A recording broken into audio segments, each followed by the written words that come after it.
Then Pilate entered the headquarters again, summoned Jesus, and asked him, "Are you the king of the Jews?" Jesus answered, "Do you ask this on your own, or did others tell you about me?" Pilate replied, "I am not a Jew, am I? Your own nation and the chief priests have handed you over to me. What have you done?" Jesus answered, "My kingdom is not from this world. If my kingdom were from this world, my followers would be fighting to keep me from being handed over to the Jews. But, as it is, my kingdom is not from here." Pilate asked him, "So you are a king?" Jesus answered, "You say that I am a king.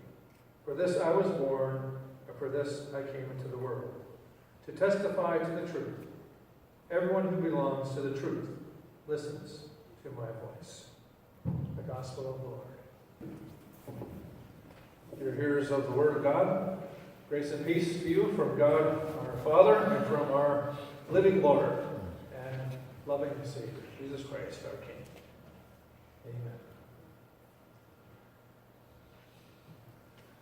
Today is the last Sunday of the church year. The church year starts with Advent and ends with Christ the King Sunday. A little different than the calendar year, but pretty close. It was started, Christ the King Sunday. It didn't used to be a festival in the church year at all until 1925.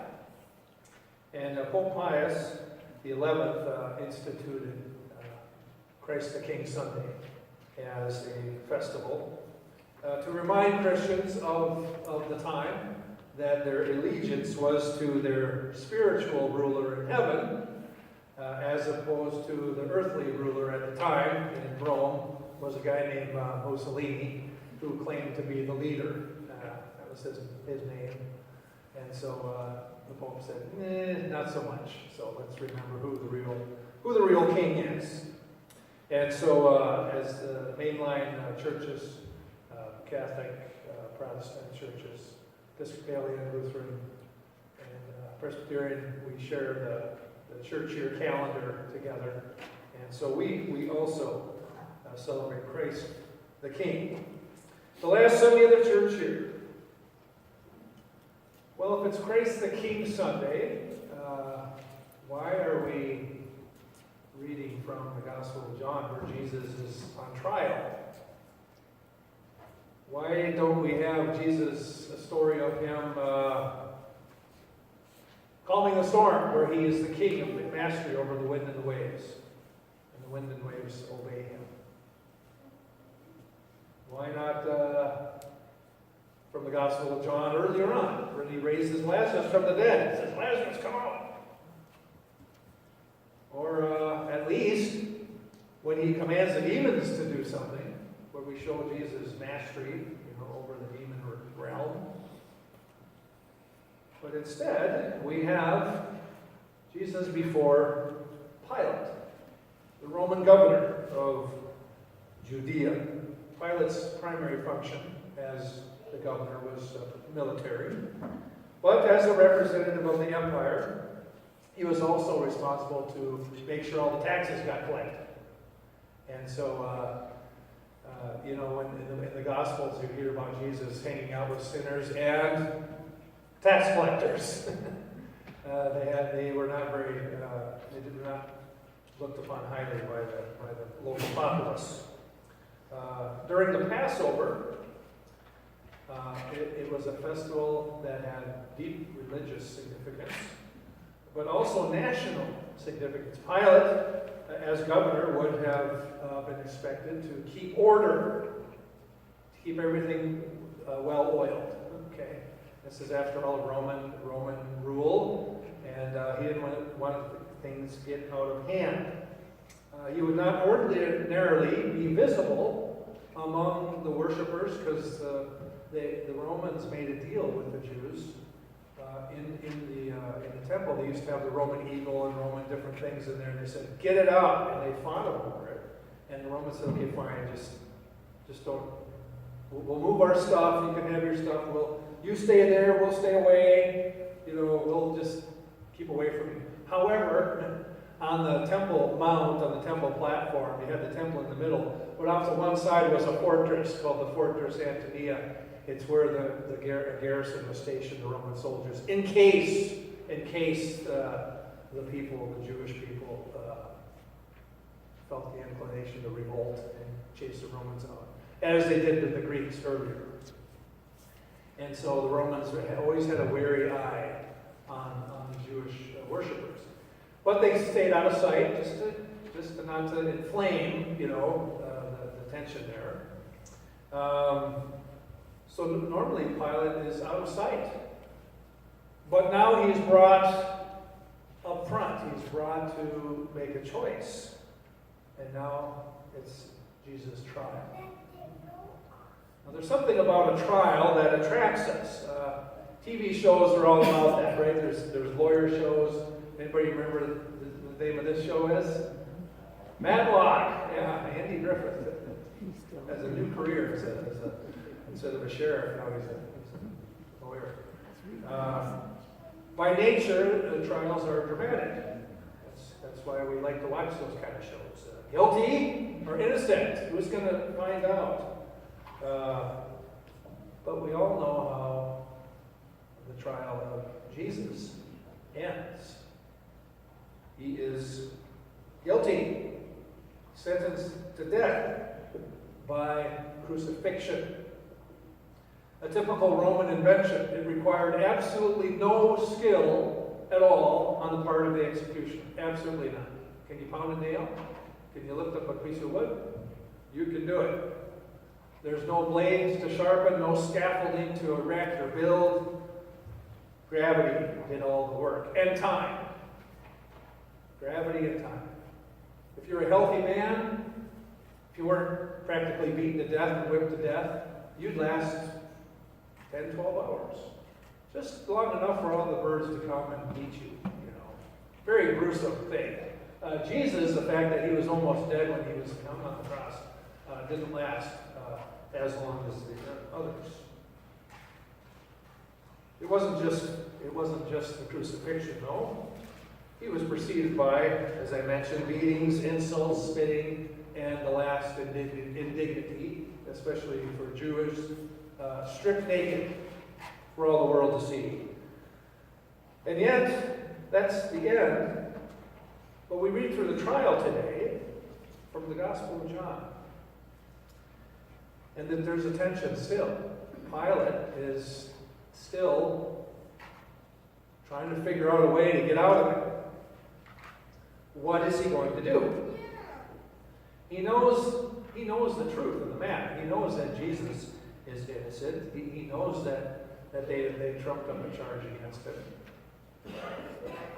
And so will he do what is right? Or will he do what is expedient? Will he listen to Jesus' voice? Will he listen to the truth? Our reading ends in verse 27. Everyone who hears my voice listens to the truth. But then Pilate, it's before Pilate, his famous reply, after Jesus said that, everyone who listens to his voice listens to the truth.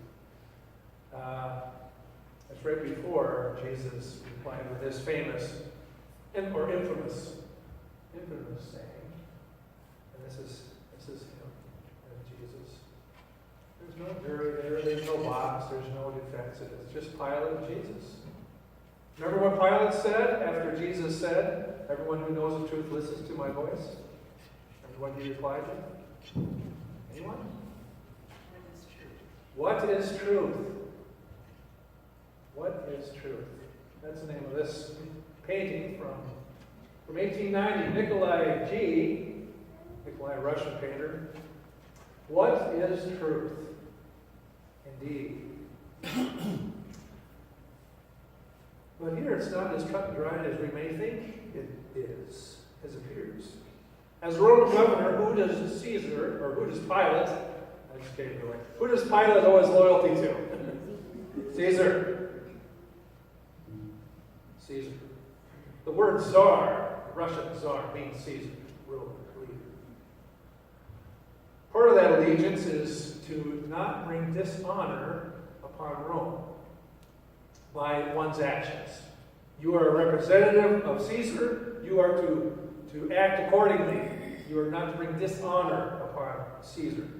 He was what was called the friends of Caesar as a Roman ruler. That's kind of, it was like an oath that a ruler would make when you became a governor. You would swear your allegiance to Caesar, and people would call you are now a friend of Caesar. If you dishonored yourself by your actions, or criminal action, if you stole something or did something like that, as a governor, as a ruler, you were expected to do something about it. Can anyone guess what you were supposed to do if you dishonored yourself? You're supposed to end yourself. You're supposed to kill yourself. You're obligated. You're obligated to do that. Well, it's Passover. This here's the mob. Thousands are from all over the country. You have a man proclaiming, or being claimed as the Messiah. It was a religious notion, but also a political one. The anointed one. You are the anointed. It literally means Messiah means anointed. And who got anointed? Kings got anointed. You are the king. Well, we have no king but Caesar. I mean, you had this back and forth. And then you have this religious group here, you can kind of see them in the middle, threatening Pilate with suicide. How can you threaten someone with suicide? Who are they threatening? They were threatening Pilate with his own suicide. If you let this man go, you are no friend of Caesar. That was a direct. They understood how it worked in the world. They understood what Pilate was obligated to do. If you let this guy go, you are no friend of Caesar. We know that oath you took. So now he's caught on the horns of a dilemma.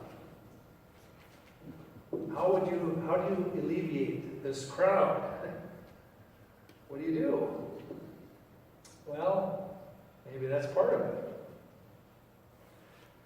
We learn more about Jesus' identity in the Gospel of John. All the questions, the answers, the charges, the counter charges, the witnesses, the crowd responses, the soldiers' insults, the thief on the cross insult, one of them insulting him, let us go if you're really the king, get us out of this jam. The 7 last words. They all confront us with the questions. Or the question, is Jesus the king? The inscription above the cross said so. It was written in Hebrew, Latin, Greek. King of the Jews. Jesus of Nazareth, King of the Jews. Well, if Jesus is king, what kind of king is he? What kind of king is he?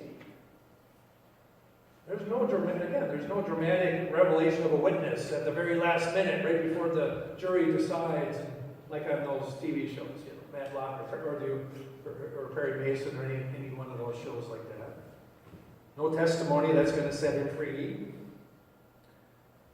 Instead, we have Christ, the unking, a public relations disaster for the disciples, who themselves all run away at the end. Even Peter, instead of standing up for Jesus, they split. When danger reared its ugly head, they bravely turned their tails and fled.